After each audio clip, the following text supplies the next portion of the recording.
김현정 의원께서는 예상했던 결과인지요? 뭐 압도적으로 1위 할 것이라는 것은 어느 정도 예상은 되었는데 예. 제 생각보다 이재명 후보에 대한 지지율이 좀 더 높았던 것 같습니다. 그래서 아마도 이재명 대세론에서 이제 대안 불가론으로 좀 더 확장되는 그런 네. 느낌을 좀 갖는 것 같아요. 그래서 네네. 이제 윤석열 전 대통령이 파면은 되었지만 아직 내란은 종식되지 않았다라는 그 인식들이 있는 것 같고 여전히 구구 세력들이 지금 준동하고 있잖아요. 그래서 진정한 내란 종식은 헌정 수호 세력들의 집권을 통해서 완성될 수 있다라는 인식들이 있는 것 같고 네. 그런 그 상황에서 이재명 후보의 그런 그 리더십 이런 것들이 더 필요하다라는 인식들이 더 확장되고 있는 것 같고 그것은 우리 당원들의 그 투표뿐만 아니라 각종 지금 발표되고 있는 여론조사에서도 압도적으로 이를 달리고 있는 그런 이유이기도 한 것 같습니다. 예, 이것이 민주주의인가 하는 의문이 든다. 김현정 의원께서는 어떻게 이 발언에 대해 판단하시는지요?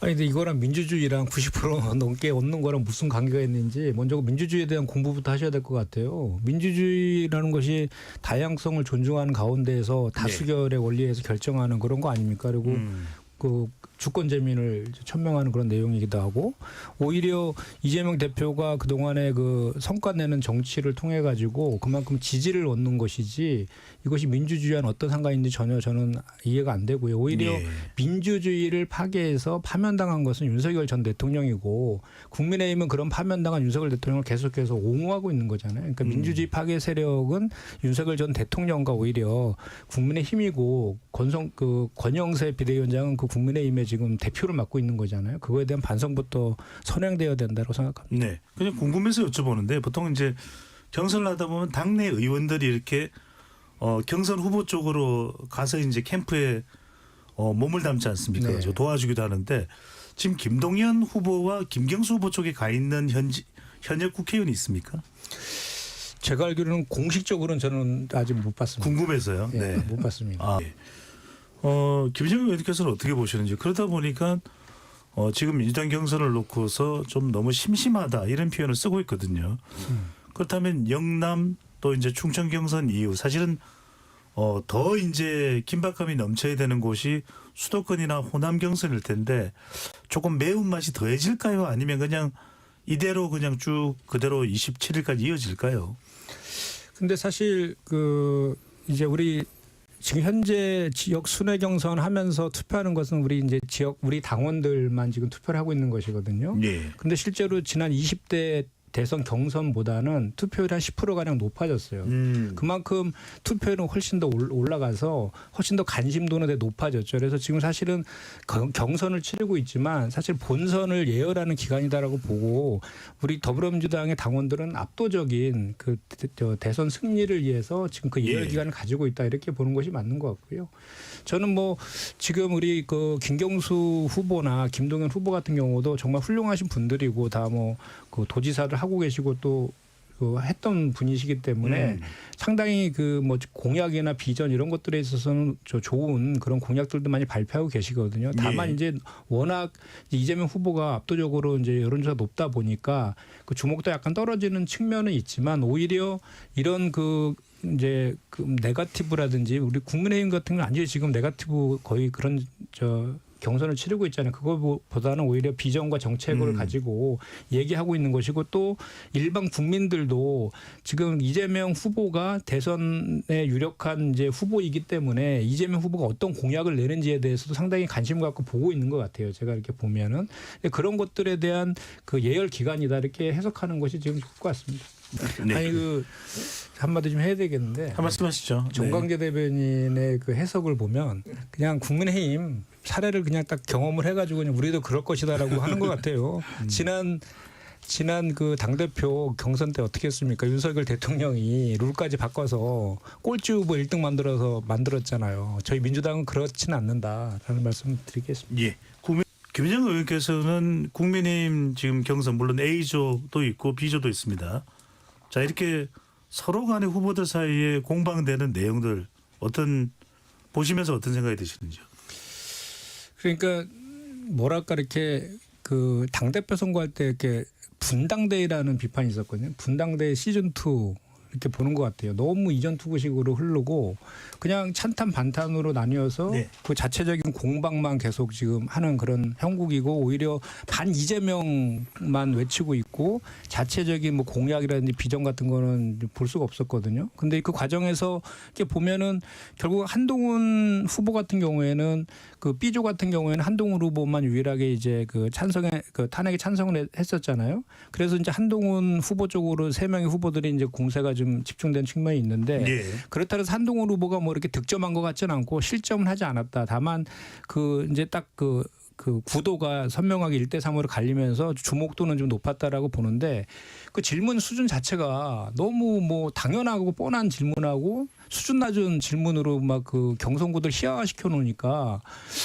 이게 참 이 경선이 뭐지 이런 생각이 절로 들더라고요. 그래서 결국은 그 이제 1차에 4명이 이제 여론조사를 통해서 통과를 해야 되니까 그 통과를 하기 위해서 그냥 그 이제 윤석열 전 대통령을 지지하는 세력들의 표를 의식해서 그렇게 이제 그 반탄 후보들이 이렇게 강하게 주장하고 있는 것 같은데 경선에서는 어떻게 통과될지 모르겠지만 그 제가 봤을 때는 우리가 이제 1, 2, 3, 4등 뭐 예측할 때 보면은 뭐 저기 3명은 거의 확정적이고 1명이 이제 누가 될 것인가 이런 얘기들을 하고 있는데 그것이 결국은 경선에선 그렇게 하고 본선에 가서는 그 전략을 바꿀 것이다. 중도 확장 전략으로. 근데 그것은 이미 국민들이 계속 보고 있기 때문에 이렇게 바꾼다 해서 국민들이 거기에 넘어가지는 않을 것이다라고 생각합니다. 네.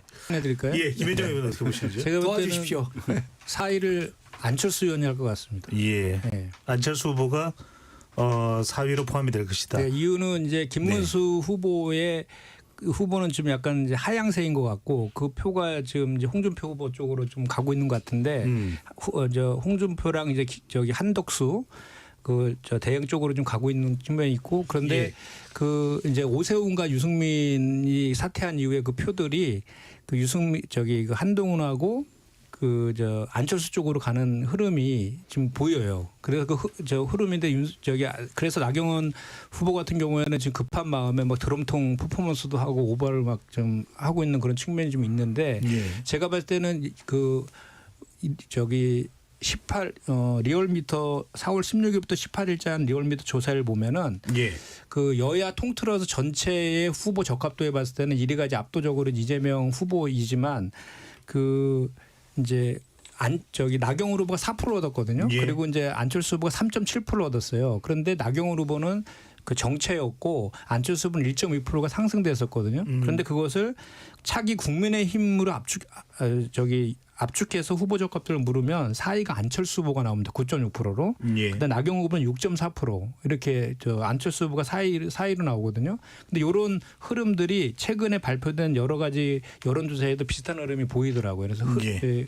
여론조사가 좀 추세 흐름이 좀 중요한데 그런 흐름은 좀 안철수 의원 쪽으로 탄 것 같다는 생각이 듭니다. 알겠습니다. 자, 이분께 계속 여쭤보겠습니다. 이재명 후보 지지율이 50%를 이제 넘어선 조사 결과가 나왔습니다. 이건 어떻게 해석을 해야 돼요? 대세론이라고 봐야 되나요? 아니면 어떤 이유일까요? 뭐 대세론은 사실 좀 형성되었다라는 좀 생각이 드는데 이제 그런 게 있는 것 같습니다. 이재명 후보가 그동안에 이제 그 중도 실용주의 노선을 계속 견제하면서 보수주의라고도 규정도 했잖아요. 본인 스스로를. 그렇게 그 외연을 확장하는 전략들이 시간이 갈수록 또 국민의힘 후보들은 여전히 지금 뭐 불법 계엄에 대한 그런 다툼으로 안에서 계속 내란에 동조한 듯한 움직임도 계속 진행 중에 있는 이런 상황 속에서 오히려 중도 확장주의 그리고 합리적 보수까지 아우르는 그런 전략들 그리고 실제로 구체적인 그런 그 공약들과 비전들을 발표함으로 인해서 그 확장성이 점점 더 커지고 있는 그런 상황이라고 저는 해석을 하고요. 이 흐름은 그 국민의힘에서 그 윤석열 전 대통령과 절연하지 않는 이상에는 바뀔 가능성은 없어 보인다라고 저는 자체적으로 진단합니다. 민주당이 아무리 이야기를 해도 안 나간다는 소리는 없습니다. 아직까지. 네. 김현정 의원은 어떻게 보고 계시는지요? 지금으로 봤을 땐 출마 각이죠. 그러니까 만약에 지금 두 분이 말씀하신 그런 NCND 전략적 모호성 때문에 그런 거라고 하면 그건 대단히 무책임한 거죠. 그 이제 권한대행으로서. 그 트럼프 대통령과의 통화, 뭐 상호관세의 협의, 뭐 이런 거 저는 협상이 아니라 협의라고 봅니다. 왜냐하면 그 권한이 권한대행한테는 없고 차기의 새로운 대통령이 그 상호관세나 이런 것들은 최종적으로 이제 합의를 해야 된다고 저는 생각을 하거든요. 더불어민주당에서는. 근데 트럼프 대통령과의 통화에 그렇게 한 거는 그나마 그래도 좀 그런 식으로 좀 해석을 좀 해준다 치더라도 예. 외신 인터뷰는 또 다른 얘기죠. 그리고 최근에 그 이제 뭐 그 한덕수 대행의 행보를 보면 대선 주제 행보예요. 강주가 최근에는 부활절에 또 대형 교회도 찾아가고 그런 그 정치적 메시지를 지금 막 내고 있거든요. 네. 그것은 결국은 지금 현재 그러니까 그 나가겠다는 그런 생각을 갖고 있는 것이고 서울의 명성교회를 찾아갔습니다. 네, 혹시라도 예를 들어 지지율이 폭락한다든지 또 다른 뭐 돌발 변수들이 발생을 해서 나가지 않는 경우가 있을 수 있다고 치더라도 지금 현재로서의 그 태도를 봤을 때는 나가겠다는 거로밖에 해석이 안 되고 만약에 그것이 아니라고 하면 아니 지금 그 전 국민이 얼마나 지금 그 관심을 갖고 있는 거고 그 권한대행의 가장 큰 직무가 공정한 선거 관리인데 지금 본인이 지금 심판을 보면서 선수로 뛰겠다 뭐 이런 식의 행보들을 하는 것은 이거는 최소한의 국민에 대한 도리도 예. 아니라고 저는 생각을 그러니까 합니다. 출마 자기 네. 아니 그래서 저도 그러니까 저는 오히려 그렇기 때문에 그 한덕수 대행이 지금 미국과의 그 협상을 본인이 결정하면 안 된다는 얘기를 하는 거예요. 그러니까 전략적 모험이라는 것보다는 오히려 그러니까 준비 단계, 그러니까 뭐 협상을 그 뭐를 하는 준비적 예비 단계 이 정도에서 이렇게 협의 정도는 할 수 있을지 몰라도 최종적인 결정은 차기 대통령이 당선되면 그 대통령이 할 것이다라는 스탠스를 가지고 가야지 거기서 말씀하신 것처럼 지금 단계에서 우리한테 유리한 국면으로 뭐가 협상 결과 나올 가능성이 작다라고 판단하시잖아요. 그런 과정에서 굳이 그렇게 해야 될 이유가 없다는 거죠. 이게 왜 논란이 되는 겁니까, 김 의원님? 일단 그 형사 피고인 중에 출석을 비공개로 한 사례는 없었거든요. 근데 여전히 그것은 비공개로 지금 아직 안 풀려 있는 상태고 그 재판 촬영과 관련해서는 이제 계속 민심의 역풍이 되게 거세니까 아마도 재판부에서 다시 이제 그걸 받아들여 갖고 이제 허용한 것 같은데 예. 그 윤석열 그 피고인에 대한 특혜라는 것이죠. 역대 대통령 4명의 대통령들은 모두 다 공개를 했었고 국민의 지대한 관심이 있기 때문에 국민의 알 권리 차원에서 다 공개를 했었는데 왜 윤석열 피고인에 대해서만 예의를 두느냐에 대한 지적인 것이죠. 그리고 실제로 이 재판부가 구속 취소 결정을 한 재판부이기도 하고 그때도 논란이 많았잖아요. 거기다가 또 그 즉시 항고를 하지 않아서 윤석열 대통령을 풀어준 신무정 검찰총장의 검찰에다가 또 윤석열 피고인이지 않습니까? 이렇게 공개되지 이런 상황에서 재판이 진행되면 그 재판에 대한 신뢰성이 떨어질 수 있고 이거는 사법부의 신뢰 훼손으로도 이어질 수 있는 문제이기 때문에 저는 당연히 그 역대 모든 대통령뿐만 아니라 피고인들한테 그리고 윤석열 대통령이 검찰총장 시절에 얼마나 많은 수많은 피해자들을 포털 안에 세워서 망신 주기를 했습니까? 본인만 예의여서는 저는 그거는 그 상식이 아니라고 생각하고 그래서 그 고법에서 결정하게 되어 있는데 재판부에서 결정하는데 고법에서 당연히 저는 그 비공개 출석도 공개해서 그 국민의 알 권리를 충족시켜야 되는 게 국민에 대한 도리다라고 생각합니다. 네. 의개인 신당 창당 움직임 또 정강훈 사랑제일교회 목사의 이 윤석열 전 대통령을 통일 대통령으로 복귀시키겠다면서 대선 출마 선언 어떻게 보시는지요?